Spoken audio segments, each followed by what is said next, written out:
Discover the miraculous destiny of Iran, God's incredible plan revealed in sacred scripture. In the 3rd year of Jehoiakim, king of Judah, Nebuchadnezzar, king of Babylon, came to Jerusalem and besieged it. Thus began the exile, and the people of God found themselves scattered across distant lands. Among them was a young Jewess named Esther, who, following the loss of her parents, was lovingly raised by her cousin Mordecai. The opulent city of Shushan unfurled before her eyes like a tapestry, its grandeur shadowing the pain of her hidden identity. As she walked the bustling streets of Shushan, Esther could feel the weight of her Jewish ancestry pressing down upon her shoulders. The aroma of spices and sweet pastries enveloped her, yet she couldn't indulge in the extravagant lifestyle around her, knowing that her people lived in fear, bearing the brunt of oppression. The palace walls of King Xerxes gleamed symbols of Persian power and magnificence, yet Esther's heart was troubled for her people, who suffered silently in the shadows of their captors. Under the watchful guidance of Mordecai, his voice echoed in her consciousness, a constant reminder of her lineage and the covenant that God had made with their forefathers.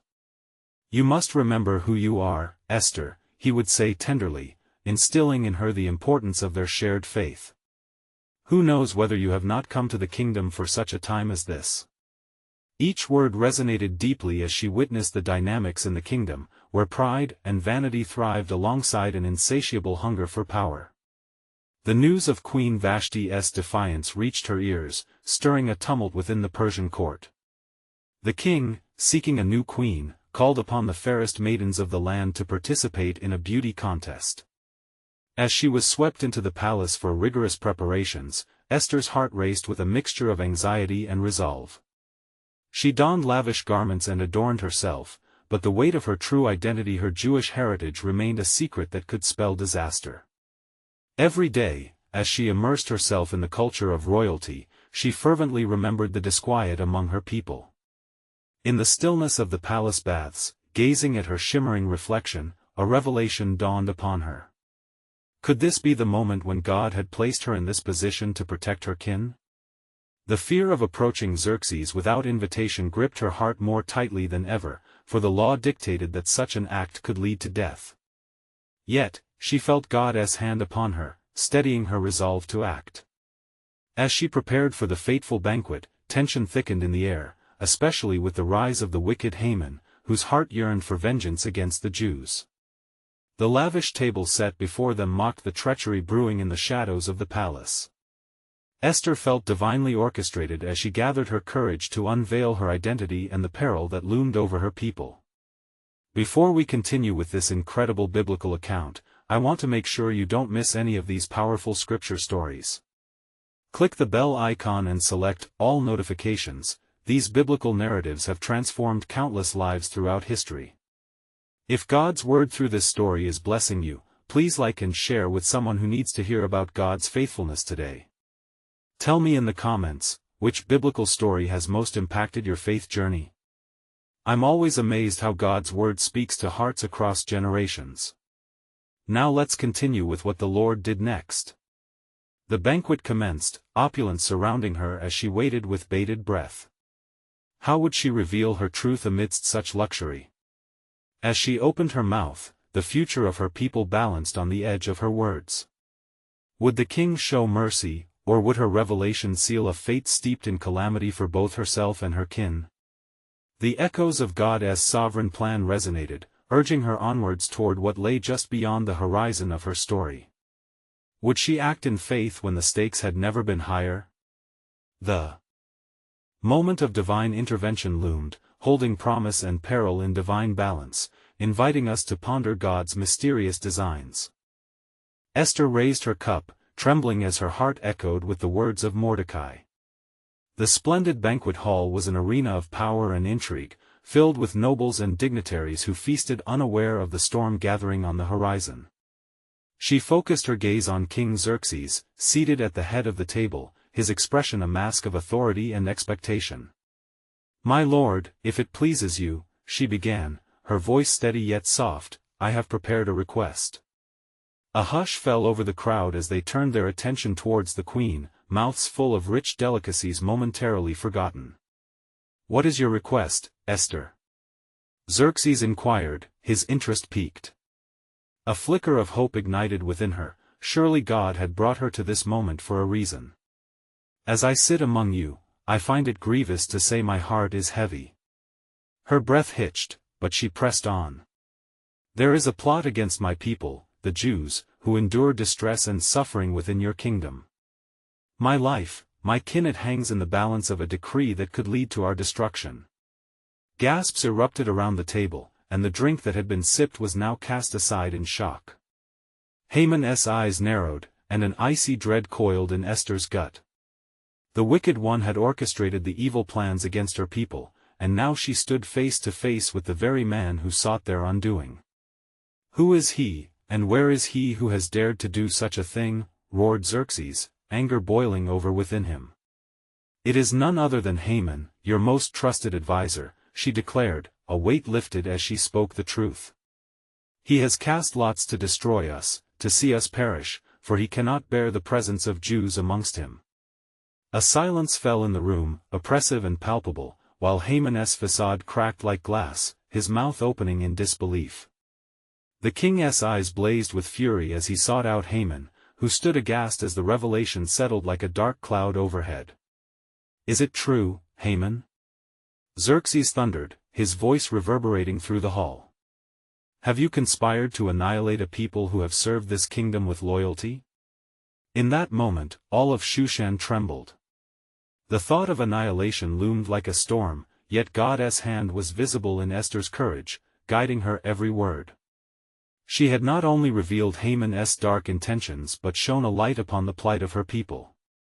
Mordecai's whispers stirred in her heart the notion that perhaps she had been brought to the kingdom for such a time as this surged through her spirit.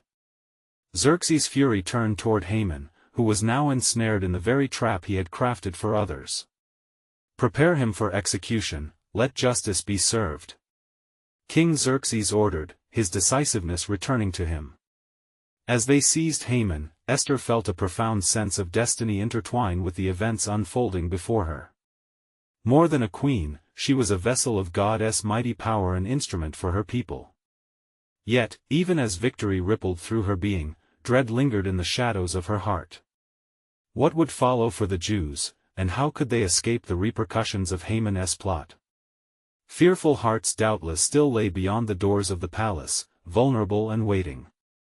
A promise began to take root in her spirit, a seed of hope that God's justice would not be left unfulfilled. For even amidst calamity, the God of Israel watched over them, unseen yet ever present. Would Esther be the one to intercede further for her people? Would the plan of the Almighty unfold in ways she could not yet imagine? With the murmurs of the court fading into a prayerful silence, a sacred promise rested before her heart. Indeed, the chapters of God's sovereign purpose were yet unfolding, and Esther sensed the tide was turning, beckoning her into a deeper alignment with His will. The questions beckoned: what was the fullness of God's design, and what awaited His faithful ones in the days to come? Even as Haman was dragged from the banquet hall, a heavy pall hung over the assembly. The ornate palace, once a realm of riches and joyous laughter, now felt like a barren land filled with pregnant silence. The nobles exchanged fearful glances, their delight in the feast extinguished. Esther, however, was gripped by a fear deeper than the room's unsettling atmosphere. She understood that they were only at the precipice of God's unfolding mystery. As King Xerxes commanded that Haman be taken to the gallows, a deep urgency stirred within Esther. What would become of her people now? The edict of destruction, inscribed in the king's name and stamped with his seal, still lingered over the Jewish nation like a dark shroud. The echoes of Mordecai's counsel throbbed in her heart: who knows whether you have come to the kingdom for such a time as this? The queen steadied herself, remembering that amidst the tumult, her faith could be the anchor for others. She turned to the king with a resolute resolve. "My lord," she began softly, yet with a voice buoyed by divine grace, "if it pleases you, let a decree be written that the Jews may defend themselves against their oppressors." The king's brows furrowed as he contemplated her words. His heart, still seething with anger at Haman's betrayal, felt the weight of Esther's plea. "What can be done to alter the decree?" he asked, his tone tempered.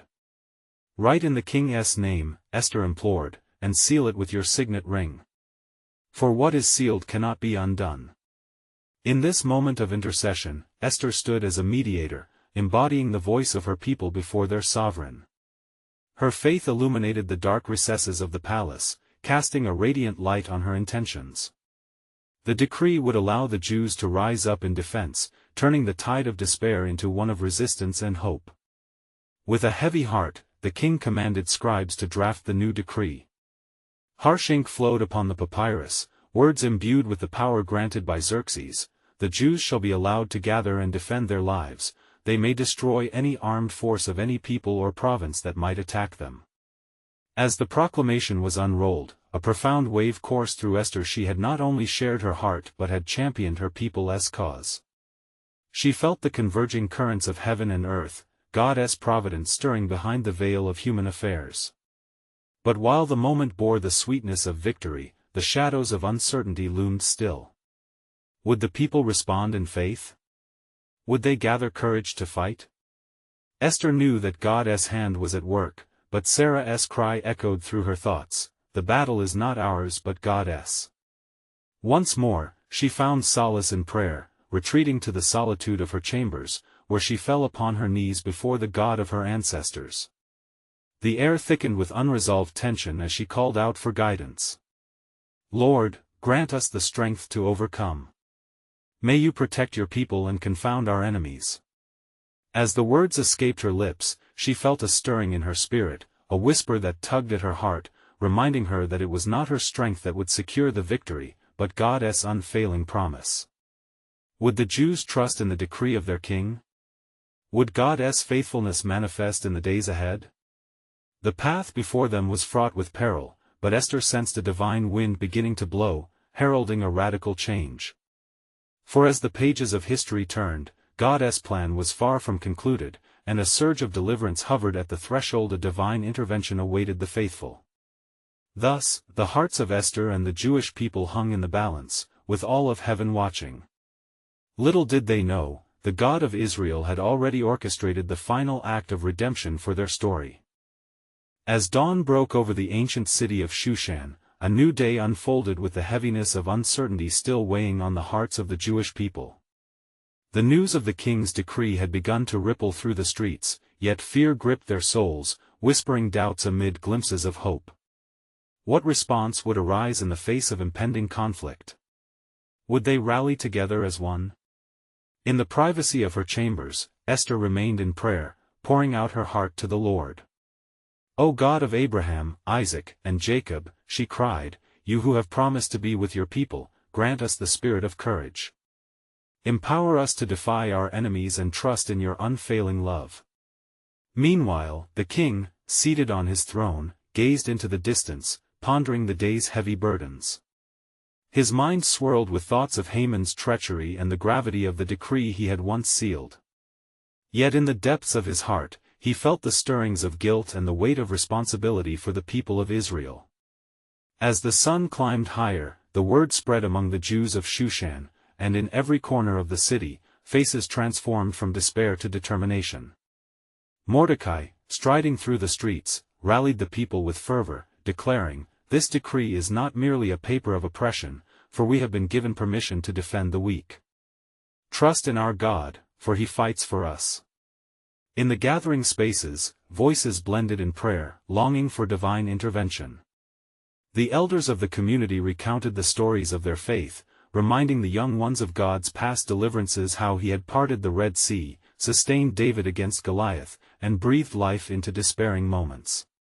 The narrative of their identity united them in a holy bond, stirring them toward action. On that day, the Jews began to assemble, armed not just with crude weapons forged from iron, but with unwavering faith and the strength of unity. Each household bore witness to God's stirring presence, and the air was thick with resolve as they prepared to defend themselves not merely as a people, but as the chosen ones of God. Esther, emerging from her private supplication, felt a renewed strength overwhelming her spirit. She donned the garments of royalty, yet beneath the finery, she wore the mantle of a servant destined for deliverance. Her heart beat in rhythm with the resolve of her people, and she approached the king once more, her spirit aflame with purpose. "Do you see, my lord, what the spirit of the people has wrought?" she declared, standing before Xerxes. "They rise, driven not by vengeance but by the promise of salvation. We honor your decree, and yet we look to the Lord our God for our protection." The king regarded her with a mix of awe and admiration, witnessing the transformation of the Jewish people igniting a spark in his own heart. His voice resonated with authority as he commanded, "Let it be known throughout the empire that the Jews shall not face annihilation but shall rise, as Esther has made clear. They will fight for their lives and their freedom." Thus, the air resonated with shouts of praise from the assembled Jews, and a wave of courage swept through the land like a fresh breeze after a storm. Yet amid their blood-stirring fervor, a weighty question lingered: how would the enemies of Israel respond to this rallying call? As shadows began to gather, the watchman at the gates of Shushan sensed the impending turmoil, a harbinger of the trials yet to come. For in the shadows of Haman's demise, a deeper mystery loomed, a challenge poised by the enemy now incited to wrath. The stage was set for an all-out confrontation, and the people of God stood at a crossroads. And as church bells rang to signal time's passage, a divine thread was woven through the tapestry of their story, drawing hearts closer to God's perfect timing. What further tapestry of deliverance was God preparing? What greater act of sovereignty awaited demonstration in this tumultuous time? Little did they know, the finest threads of God's plan were yet to be revealed, and the miraculous destiny of his people would soon unveil itself, echoing through the corridors of time for generations to come. As the sun dipped low on the horizon of Shushan, casting long shadows upon the city, the Jewish people gathered once more. Their hearts were a mix of fear and fervor, united in the face of an impending storm. They assembled not only to fight with swords and shields but with prayer and supplication, for their greatest strength lay in the hands of the Lord God Almighty. Mordecai stood among them, his voice rising above the hushed murmurs.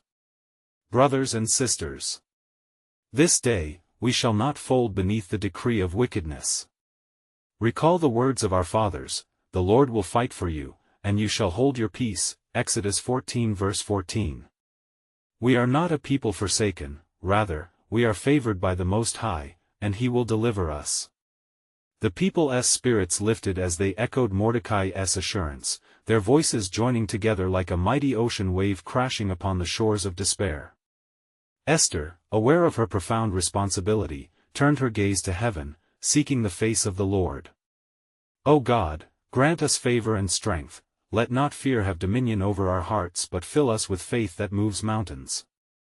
Meanwhile, Haman, darkened by vengeance, plotted in the solitude of his chambers.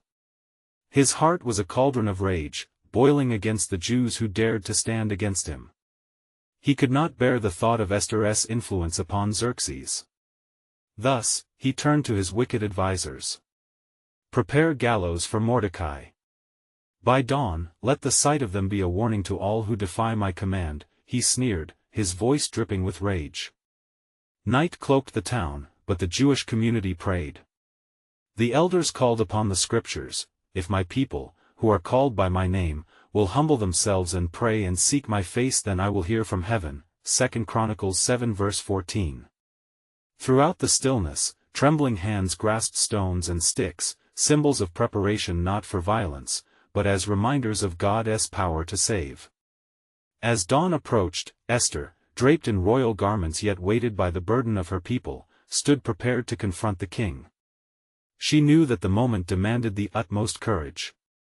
"I go to the king, though it is against the law, and if I perish, I perish." Esther 4 verse 16, she resolved, her heart steadfast in the truth of God's faithfulness. With her attendants by her side, Esther ascended the marble steps of the palace, the presence of divine purpose by her side. Uncertainty tinged her steps, but she welcomed it, for she understood the gravity of her calling was not merely for herself but for her nation. As she entered the inner court, every eye in the throne room fell upon her, unexpected, yet familiar.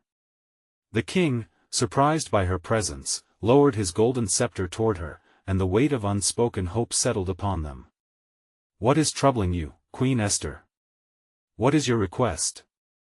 Even if it is half of the kingdom, it shall be granted to you. Esther 5 verse 3. Esther's voice trembled, yet steadied by divine resolve, she replied, If it pleases the king, let him and Haman come today to a banquet I have prepared.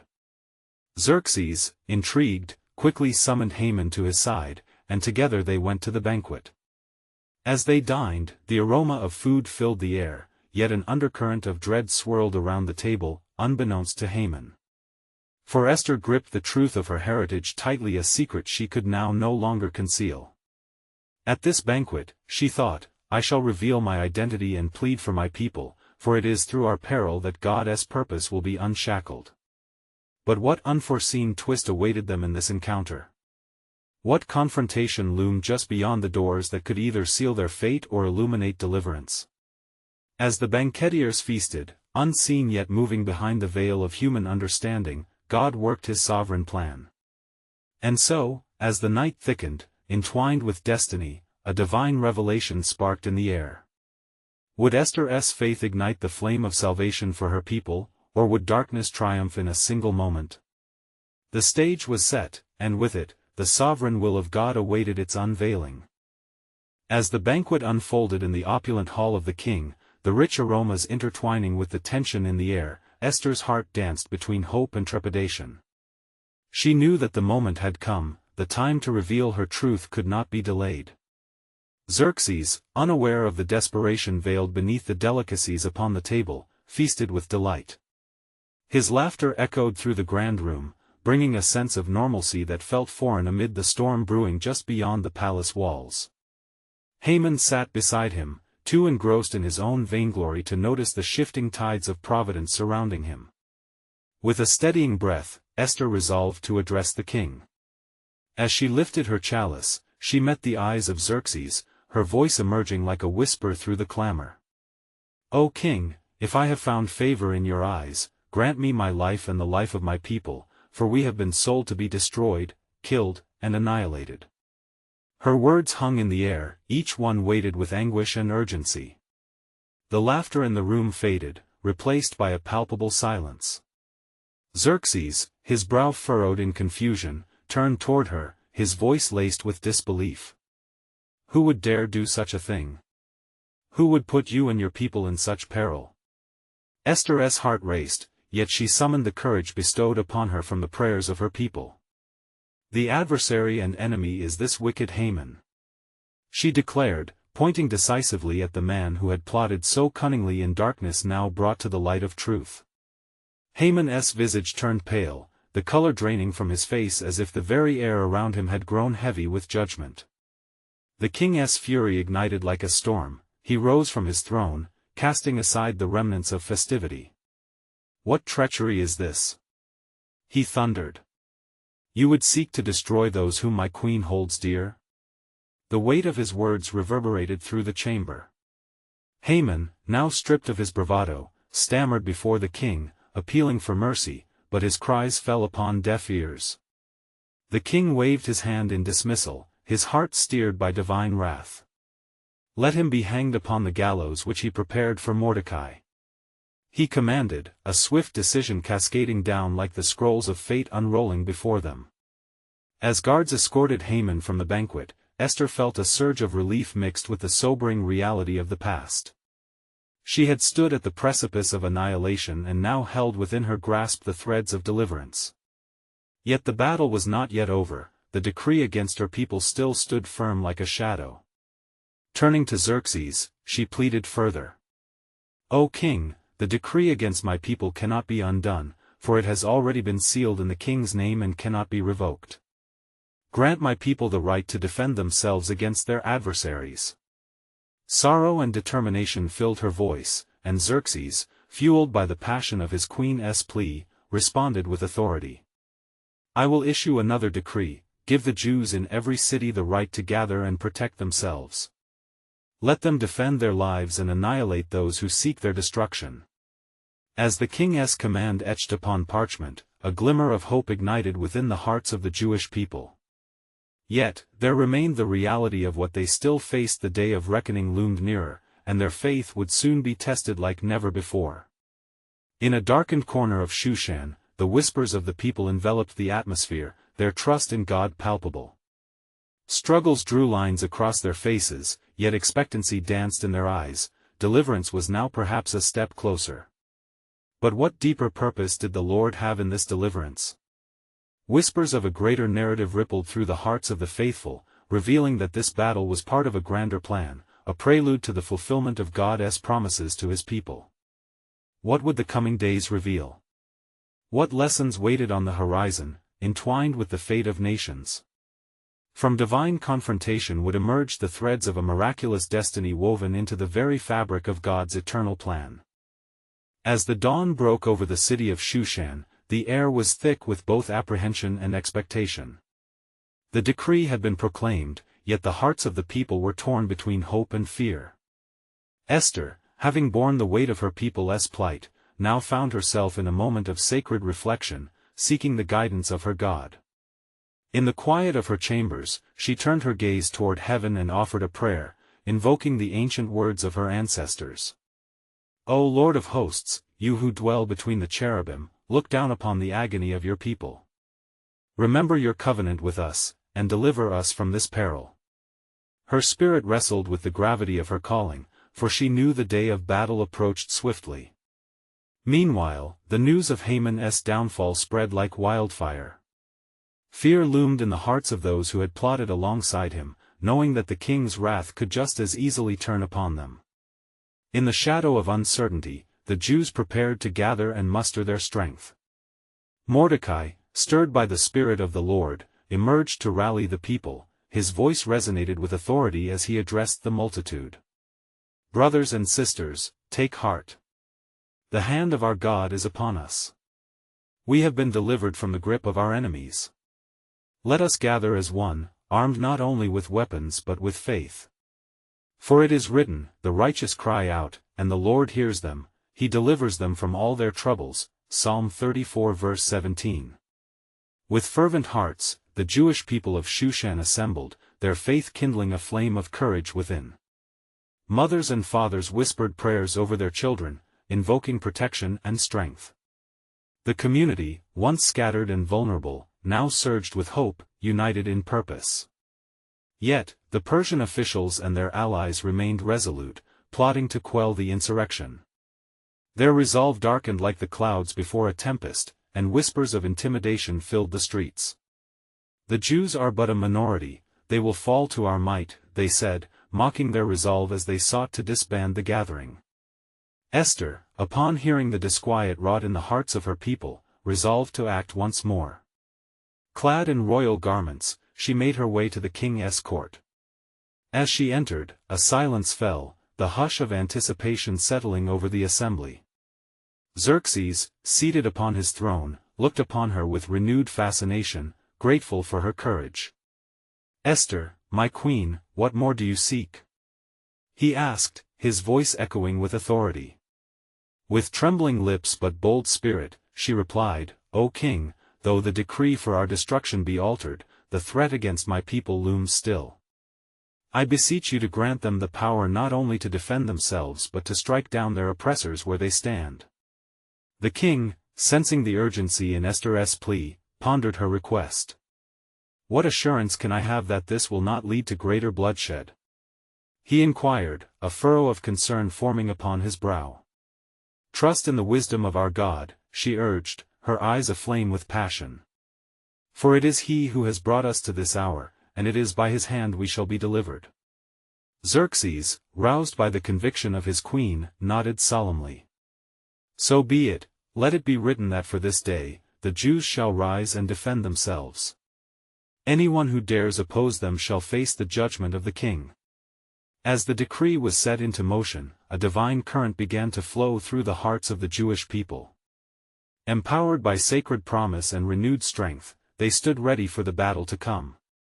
Yet still, Esther felt the weight of what was ahead. What would the clashes of that day unearth? In the shadows, God's plan wove a tapestry unseen, linking the history of creation to the destiny of his chosen ones. How would he reveal the culmination of his promises? And amidst the rising storm, a question lingered, what greater purpose awaited to be unfurled through this unfolding narrative of redemption?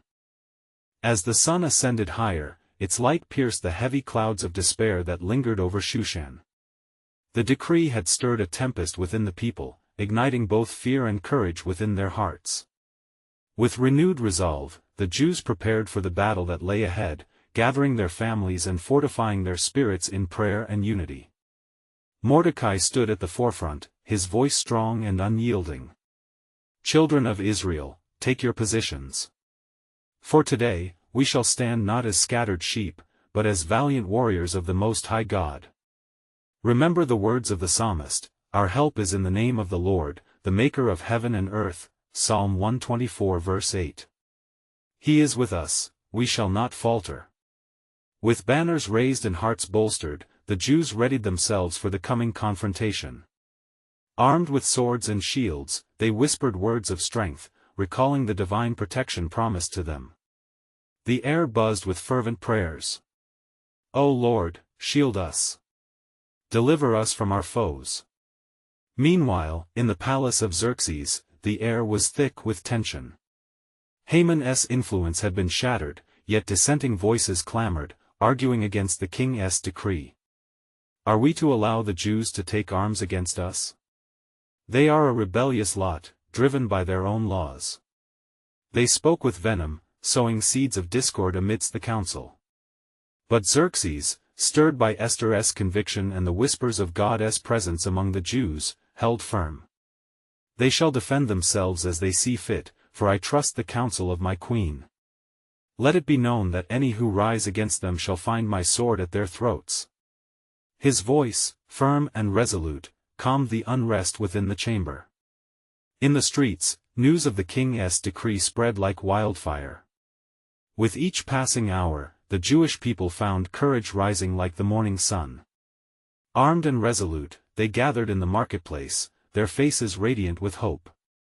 Esther, adorned in her royal garb, stood alongside Mordecai, her heart swelling with a mixture of pride and trepidation. "Let us fight not with hatred, but with righteousness," she declared, her voice ringing clear. "For we are not mere avengers, we must be instruments of peace. Those who oppose us must understand that we battle not for blood, but for the preservation of our covenant with God." As the appointed day arrived, the sound of swords clashing filled the air, echoing like thunder.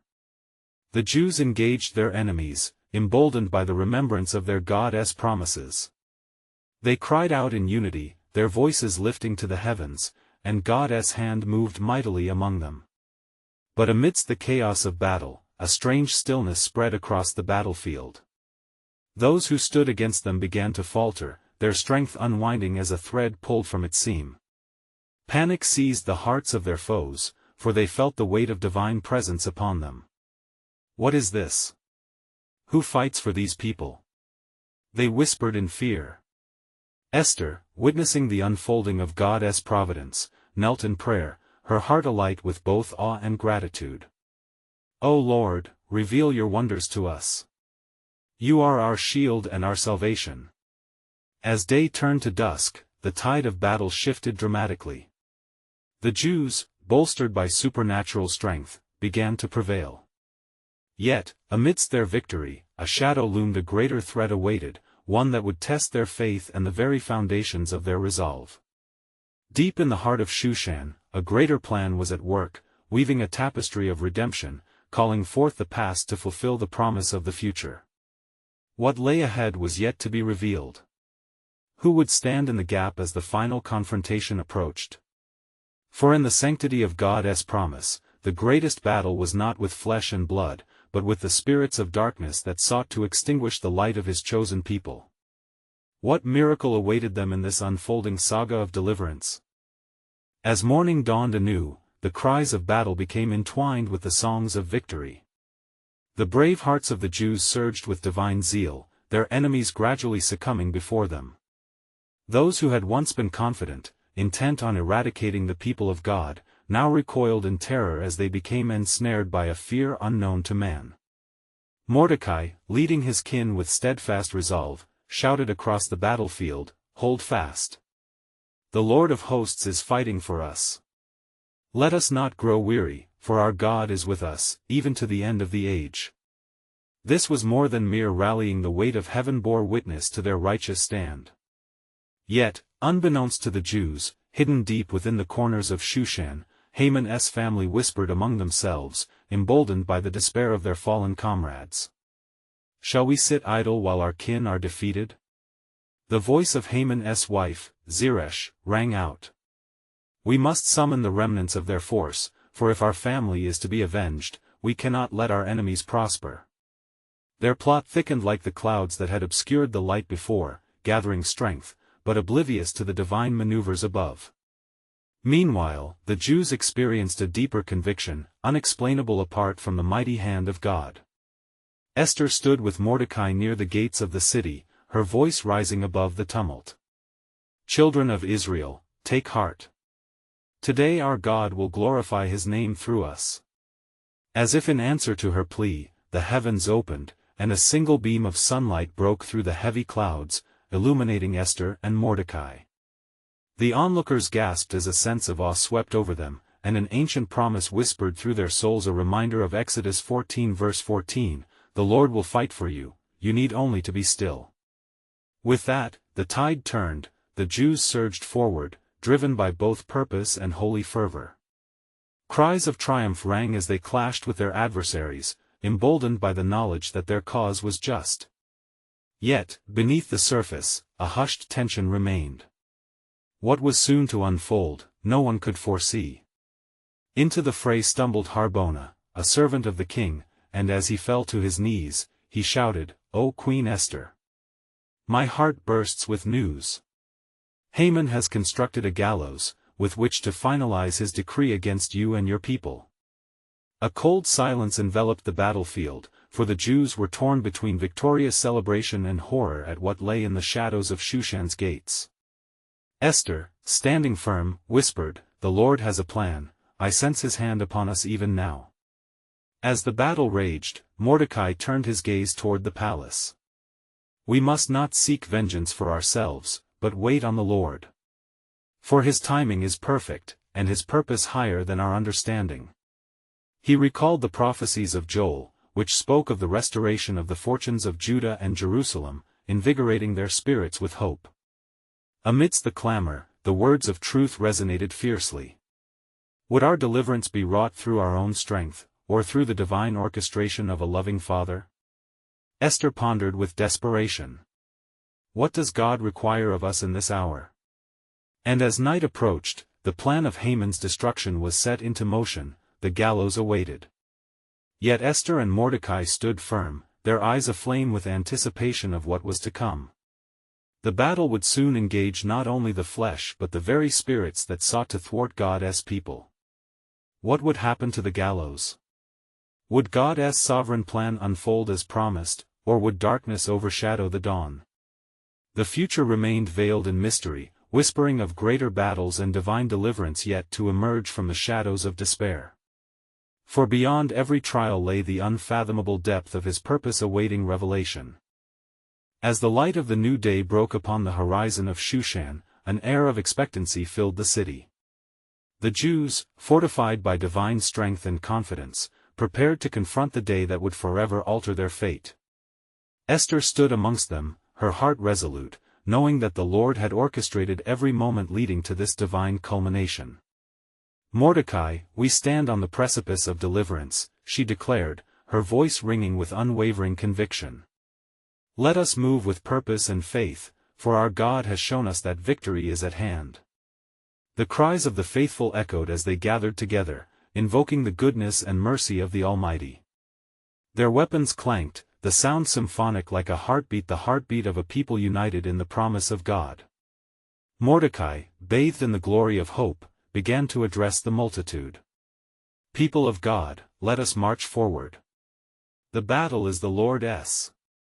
He proclaimed, his words igniting flames of courage in their hearts. The day unfolded like a tapestry woven with threads of providence, as the Jews mobilized in obedience to the decree granted by Xerxes. Yet, unbeknownst to them, in the darkened alleys of Shushan, Haman's wife Zeresh and the remnants of his wicked alliance gathered strength. Now is our hour. They plotted, for we shall not go quietly into the night, but rather strike as fledgling shadows seeking revenge. But the God of Israel smiled upon the faithful, for he had prepared ahead of time the hearts of the Persian people. Many had witnessed the incredible turn of events, the downfall of Haman and the righteous rise of Esther and her kin. As the truth of the Jews' plight spread through the land, some began to rally to their side. They are our neighbors, our friends, our kin. Whispers of solidarity echoed. With banners raised high, the Jews advanced. Esther led them with unmistakable bravery, her heart rising with the prayers of her people. As the armies of Haman approached, their demeanor darkened by dread, a divine silence enveloped the field like a blanket, ushering a moment of sacred expectancy. They may come for blood, but we come with the Spirit of the Most High. Mordecai called, and the sound reverberated like thunder. As the first swords clashed, and the cries of battle erupted, Esther stood tall amid it all, gazing toward heaven with fervor. O Lord, fight for us today. Bring forth your power and reveal your wonders. Tears streamed down her cheeks as her spirit soared with the faith of the ancients. Miraculously, the tide turned swiftly, fear gripped the hearts of Haman's forces, and they faltered. It was as though the very air pulsated with the divine presence of God. Each swing of a sword brought clarity. The Jews were fighting not only for survival but for the promise of a covenant God who was forever faithful. As the sun arched in the sky, casting long shadows upon the battlefield, word of Haman's impending doom swept through the remaining evildoers. The gallows Gory constructed in wicked ambition loomed ominously in the background, a mocking monument to his treachery. But God had turned it against him, as his unyielding purpose decreed. Then came a moment of stunning clarity as the king's edict unfurled its impact upon the land. Let all who oppose the Jews be gathered. Xerxes' decree boomed through every hall and alley. For they shall defend themselves, and our land shall be laid claim to their rightful peace.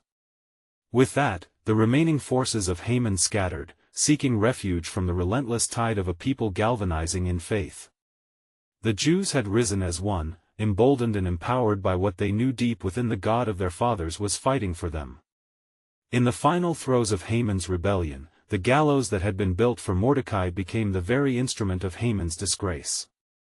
The sight was both grim and glorious, a testimony to God's justice. With that final act, silence filled the air, deliverance whispered through the city. We are the redeemed. Mordecai cried, lifting his voice above the stillness. The Lord has preserved us, and our joy will echo in the ages to come. The Jewish people, faces radiant, lifted their voices in jubilant praise, echoing the faithful cries of generations past.